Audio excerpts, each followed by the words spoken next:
Imagine facing fiery death for refusing to bow down.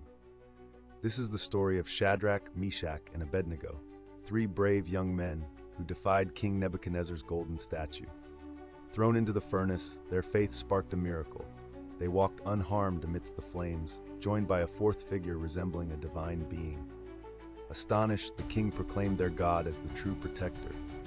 Their unwavering trust not only saved their lives but transformed a kingdom, showcasing the power of faith against all odds.